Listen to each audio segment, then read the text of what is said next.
Tentunya yang mengenal Pak Galih ini baru sepintas dari nama saja. Izinkan kami untuk menyampaikan selayang pandang mengenai Pak Galih Aris Swastanta MSc ini. Beliau adalah peneliti di Pusat Studi Bencana UGM. Beliau juga aktif di Planas PRB. Dan beliau sendiri adalah sebagai wakil direktur dari GeoArt Science. Keahlian beliau adalah di disaster management, disaster risk analysis, disaster risk reduction, dan G-specialist. Semuanya tentang disaster.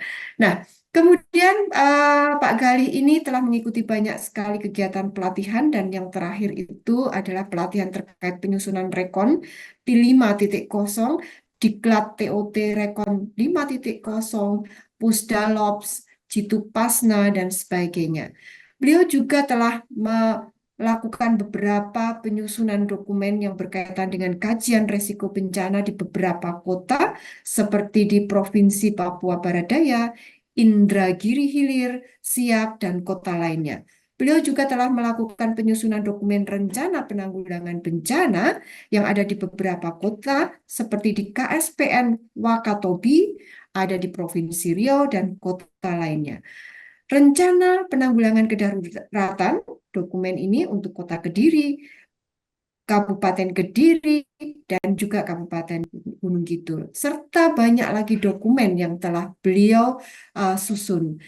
Nah, sudah tidak sabar lagi, kita ingin sharing diskusi bersama dengan Pak Galih. Pak Galih, seperti narasumber lain, waktu untuk pemaparan 20 menit, dan kemudian nanti kita akan memiliki waktu diskusi sekitar 55 menit untuk tiga narasumber ini. Bagi Bapak Ibu yang sudah eh, tidak tahan lagi ingin bertanya, silahkan menyampaikan pertanyaannya di kolom chat dari Zoom ini, dan nanti kita akan bahas bersama-sama. Terima kasih, monggo Pak Gali, layar dan jaringan kami haturkan. Jadi, terima kasih Bung DJ, izin Bapak Ibu sekalian saya sebelumnya share screen dulu nih. Eh, eh,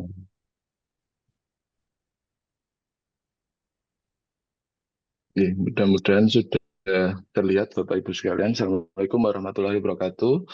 Waalaikumsalam warahmatullahi wabarakatuh. Terima kasih Sangat Bapak terlihat Ibu jelas. sekalian.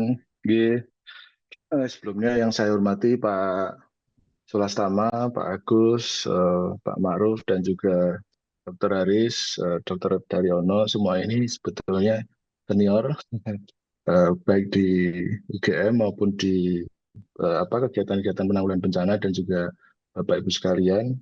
Karena mungkin ini materi terakhir, dan saya mungkin hanya sedikit saja karena tadi sebetulnya ini banyak materi-materi yang sudah sangat bermanfaat yang disampaikan. Eh, Daging semua isinya, mudah-mudahan punya saya juga bagian dari dagingnya nanti. Tapi sebelum memulai presentasi, saya mungkin akan menyampaikan sebuah pantun terlebih dahulu biar Bapak Ibu sekalian semangat. Dingin-dingin minum teh papermin, ditambah madu biar tidak masuk angin. Sebelum saya tampilkan PowerPoint, mohon sediakan segelas kafein Bapak Ibu karena diskusi kita mungkin masih panjang. Jadi mungkin bisa disediakan dulu kopinya ataupun tehnya begitu ya. Oke, Bapak Ibu sekalian, kalau kemudian tadi di awal sudah disampaikan bagaimana kemudian identifikasi ancaman yang ada di wilayah Jawa Barat khususnya terkait dengan beberapa SAR aktif.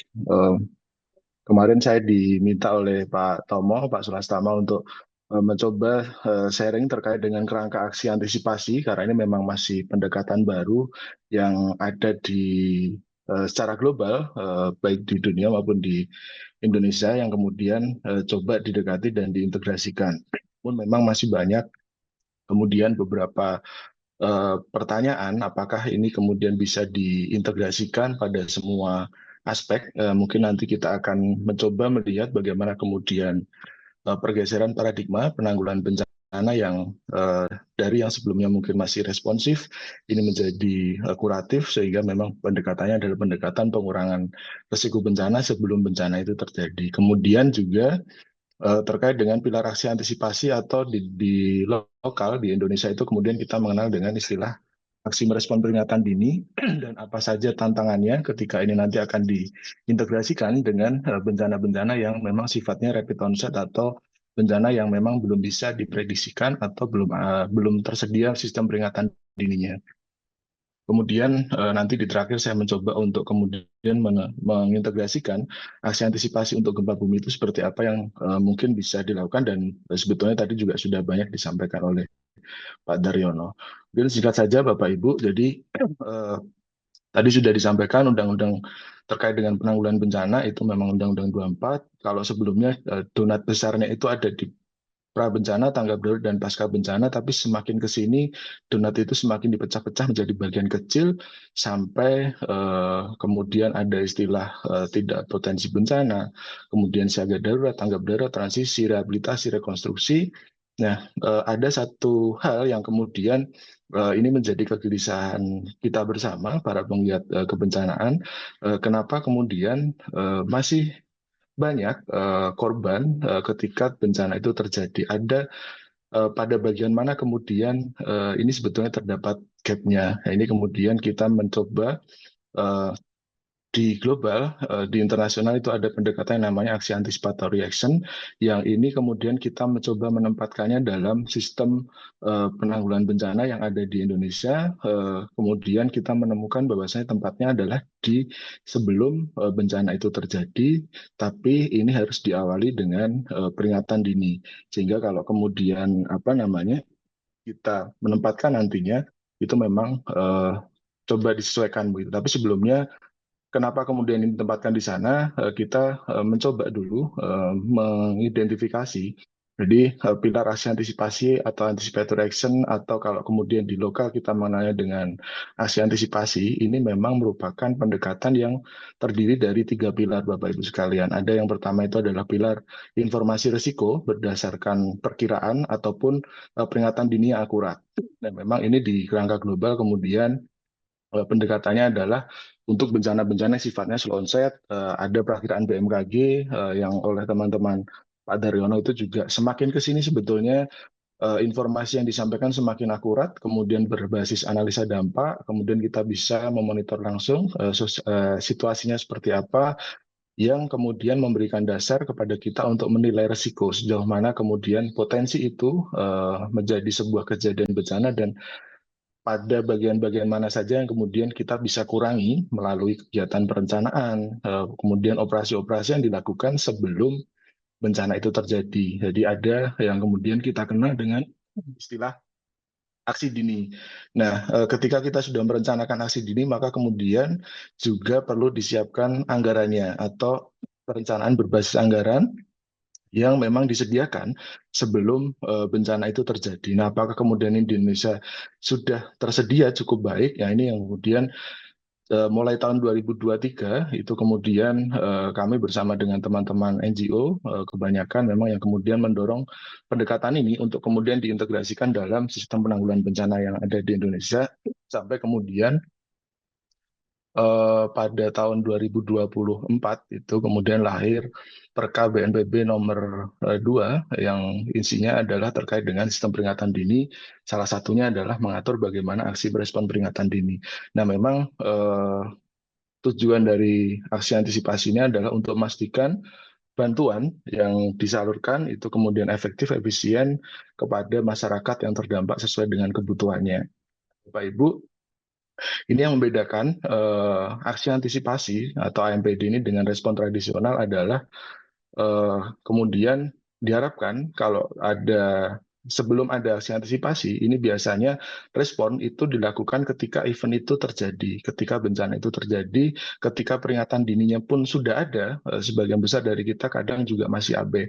Nah, dengan pendekatan yang baru ini, informasi peringatan dini berbasis dengan data, informasi historikal yang baik, ini kemudian dijadikan dasar untuk melakukan tindakan-tindakan aksi dini, sehingga tekanan pada saat terjadi bencana itu impact-nya bisa dikurangi untuk menurunkan dampak-dampak kerugian dari bencana yang akan terjadi.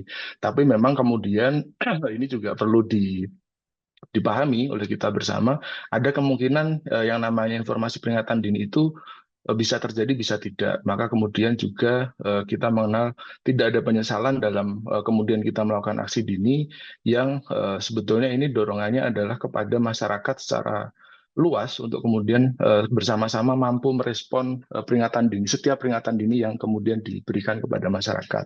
Jadi fokusnya adalah bagaimana kemudian membangun sistem respon yang baik setelah adanya sistem informasi peringatan dini yang disampaikan kepada masyarakat. Beberapa yang kemudian kita identifikasikan, maka aksi antisipasi ini bisa kita gunakan ketika ada peringatan dini yang baik dari pemerintah ataupun kita bisa membangun sendiri yang kemudian digunakan untuk melakukan upaya-upaya sebelum bencana itu terjadi. Kalau kemudian dalam regulasi penanggulangan bencana yang ada di Indonesia, itu ada status siaga darurat, tanggap darurat, dan juga transisi menuju pemulihan. Sehingga aksi antisipasi ini memang kita lakukan saat siaga darurat ataupun saat kemudian sudah ada peringatan dini sampai dengan bencananya itu terjadi atau sampai kemudian ada deklarasi pernyataan dari pemerintah daerah maupun provinsi ataupun nasional yang menyatakan bahwasanya itu adalah kondisi darurat, maka kemudian aksi antisipasi itu sudah selesai. Atau kemudian ketika muncul kemudian bencana tidak terjadi, maka kemudian kita masih masuk di tahapan yang namanya aksi antisipasi bisa kita lakukan. Contoh-contohnya memang banyak yang kemudian diimplementasikan adalah pada bencana-bencana yang sifatnya hidrometeorologikal, banjir, kekeringan, tanah longsor, cuaca ekstrim. Nah, ini memang bagaimana kemudian nanti kita mencoba untuk melakukan pendekatan dengan bencana-bencana seperti gempa bumi. Beberapa diskusi terakhir, termasuk dengan kawan-kawan Pak Daryono dari BMKG, dari PVMBG itu juga memberi masukan seperti gunung api ini juga masuk dalam apa namanya salah satu yang kemudian bisa diantisipasi termasuk tsunami karena kalau tsunami kita juga punya sekitar waktu selang sekitar 20 menit atau kalau kemudian kita kenal ada 20 menit inilah yang kemudian kita gunakan sebagai setelah waktu, apa yang kemudian bisa kita lakukan? Nah, memang proses pemberian informasinya harus kemudian direktif, perintahnya tidak menggunakan bahasa-bahasa yang membingungkan. Yang ini seringkali, mohon maaf dengan segala hormat, pemerintah kita mungkin masih sangat kurang ya dalam bagaimana komunikasi informasi ini. Terkadang memang masih sering membingungkan, seringkali terjadi perbedaan informasi yang disampaikan misalkan dari BMKG, dari BBBD, dari BNPB ini memang kadang lebih cepat media sosial yang kemudian muncul informasi-informasi yang mungkin kurang bisa dipertanggungjawabkan. Termasuk dalam aksi antisipasi ini kita juga mendorong bagaimana kemudian pendekatan penggunaan dana-dana yang sifatnya reguler. Karena memang sampai saat ini ternyata berdasarkan beberapa kali diskusi yang kemudian sudah kita lakukan, memang meskipun pendekatan secara kebijakan itu sudah kuratif ataupun apa namanya sudah mitigasi begitu, tapi pendanaan-pendanaan yang sifatnya belum direncanakan sebelumnya, namun kemudian ada potensi itu memang tidak bisa dilakukan atau tidak bisa dieksekusi pada saat ada muncul potensi-potensi. Artinya perencanaan itu masih berbasis tahun anggaran. Ini memang yang menjadi tantangan juga. Kemudian beberapa hal yang sudah dilakukan, Bapak Ibu, salah satunya kami juga memberikan masukan kepada BNPB bagaimana kemudian rencana kontingensi untuk bencana-bencana yang sifatnya slow onset ini kemudian peringatan dininya perlu dibangun dengan baik dan mungkin kita sudah beberapa kemudian bisa diintegrasikan dengan multi asset warning system yang sudah mulai dibangun juga oleh pemerintah. Jadi upaya-upaya aksi antisipasi ini dilakukan memang betul-betul sebelum bencananya terjadi, ketika peringatan dini bencana awal muncul dan ini tujuannya adalah untuk mengurangi dampak bencana yang terjadi. Kemudian kalau kemudian kita berbicara terkait dengan gempa bumi, Nyun Sewu Pak Daryono, ini gambarnya saya ambil dari BMKG juga. Apakah gempa bumi bisa diprediksi? Nanti mungkin Pak Daryono bisa menambahkan konfirmasi itu. Saya yakin kita semua tahu bahwasanya sampai saat ini kita sepakat gempa bumi tidak ada yang bisa digunakan metodologinya untuk memprediksi kapan, waktu, dan di mana akan terjadi. Kalau kemudian di mana mungkin bisa dari posisi sesar-sesar yang tadi sudah disampaikan oleh Pak Daryono. Tapi kemudian peringatan dini gempa bumi itu sebetulnya kan bukan prediksi, tapi bagaimana kemudian sensor itu mencatat dari proses pergeseran lempeng yang kemudian terjadi. Sehingga sedangkan aksi antisipasi yang sekarang sedang dibahas di Indonesia khususnya juga masih hangat-hangatnya isu ini. Ini memang harus berbasis pada peringatan dini yang akurat dan ada istilahnya jeda waktu atau sela waktu sebelum bencana itu terjadi, sehingga memang untuk bencana-bencana sifatnya slow onset. Kemudian Bapak Ibu, kami mencoba untuk memberikan beberapa hal yang terkait dengan apakah aksi antisipasi itu bisa dilakukan untuk gempa bumi. Sebetulnya tadi sudah disampaikan ada dua hal yang mungkin bisa kita lakukan. Yang pertama adalah aksi antisipasi ini berbasis risiko. Tadi sudah disampaikan Pak Daryono, peta-petanya sudah banyak sekali dilakukan riset-riset dan meskipun terlambat, tapi saya melihat bahwasannya sekarang pemerintah kita melalui BMKG juga sudah aktif melakukan identifikasi informasi-informasi seperti itu. Bagaimana kemudian sesar-sesar yang ada di tempat kita sudah mulai dipetakan, dan ini merupakan bagian untuk kita melakukan identifikasi untuk mendorong aksi jangka panjang. Jadi kalau kemudian tadi mungkin kami memiliki pengalaman untuk kemudian mendampingi daerah dalam proses penyusunan dokumen perencanaan yang ada, memang ini yang kemudian sebetulnya diperlukan. Bagaimana integrasi peta itu berdasar dengan skala yang sama. Kalau kemudian kita lihat skala peta geologi misalkan sampai saat ini masih di skala 1:250.000, sedangkan bicara perencanaan tata ruang di level kabupaten kota kita sudah bicara di 1:50.000. Memang maka kemudian harus ada kesamaan agar peta-peta bahaya yang kemudian diseminasikan, diinformasikan itu tidak sekedar kemudian menjadi pengetahuan, tapi memang diintegrasikan menjadi sebuah kebijakan. Kemudian yang kedua adalah pemicu berbasis kejadian atau event based trigger yang ini saya mencoba mengambil pendekatan dari kemudian gugurnya salah satu hipotesis ketika terjadi gempa Lombok di beberapa tahun yang lalu. Pada saat itu kan kita masih mempunyai hipotesis bahwasanya gempa besar, kemudian setelahnya itu biasanya pelepasan energi gempa-gempa kecil. Sekarang sudah tidak lagi seperti itu, sehingga memang event ketika terjadi bencana pertama kali itu kita sudah harus memulai kemudian untuk mendorong aksi cepat pasca guncangan pertama untuk melakukan tindakan-tindakan yang sekiranya diperlukan lebih awal untuk mengurangi kerja-kerja dari teman-teman Basarnas dalam proses evakuasi penyelamatan dan juga kegiatan-kegiatan penanggulangan bencana yang kemudian dilakukan. Ini bisa kita lakukan ketika ada kejadian bencana ataupun ada guncangan pada saat awal terjadinya gempa bumi. Kemudian ada beberapa memang yang kemudian bisa kita lihat Bapak Ibu, aksi antisipasi saat ini memang masih untuk bencana yang sifatnya slow onset. Yang pertama adalah terkait dengan pemicunya, ini memang biasanya pemicunya yang digunakan sebagai dasar ambang batas itu adalah kecepatan angin, curah hujan, ataupun pergerakan atmosfer, sehingga dalam aksi antisipasi yang sifatnya rapid seperti gempa bumi, maka peta itu menjadi salah satu yang wajib ada dengan skala yang cukup detail untuk kemudian memberikan informasi kepada masyarakat dan menjadikannya tidak abai. Banyak sekali kasus mungkin kalau kita sebagian dari peserta mungkin tahu bahwasanya di Jogja tahun 2006 ada gempa, dulu tanah-tanah di sekitar sesar Opak, Bantul itu kemudian juga harganya turun, saat ini sudah kembali lagi Bapak Ibu harganya. Mungkin karena sebagian kemudian sudah lupa akan peta itu. Kemudian dari kejadian ini juga bisa kita gunakan sebagai bahan untuk kemudian melakukan dasar untuk melakukan aksi, yaitu kejadiannya misalkan untuk kejadian gempa yang lebih besar dari 6,5 atau berapa itu kemudian sesuai dengan karakteristik wilayahnya. Kemudian berkaitan dengan aksi ini, kalau untuk aksi antisipasi yang sifatnya slow onset ini memang bisa kita lakukan sebelum bencana itu betul-betul terjadi. Tapi kalau berbicara aksi antisipasi yang sifatnya rapid memang harus dilakukan seperti yang disampaikan Pak Daryono tadi, jangka panjang, retrofitting, kemudian edukasi, bagaimana kemudian bangunan itu diperkuat. Ini merupakan bagian dari investasi yang kemudian harus kita lakukan. Dan kita tidak boleh menyesal kemudian sudah terlanjur membangun bangunan yang begitu kuat ternyata gempanya tidak datang. Ini bukan sebagai bagian seperti itu, tapi ini merupakan bagian investasi yang bisa kita lakukan.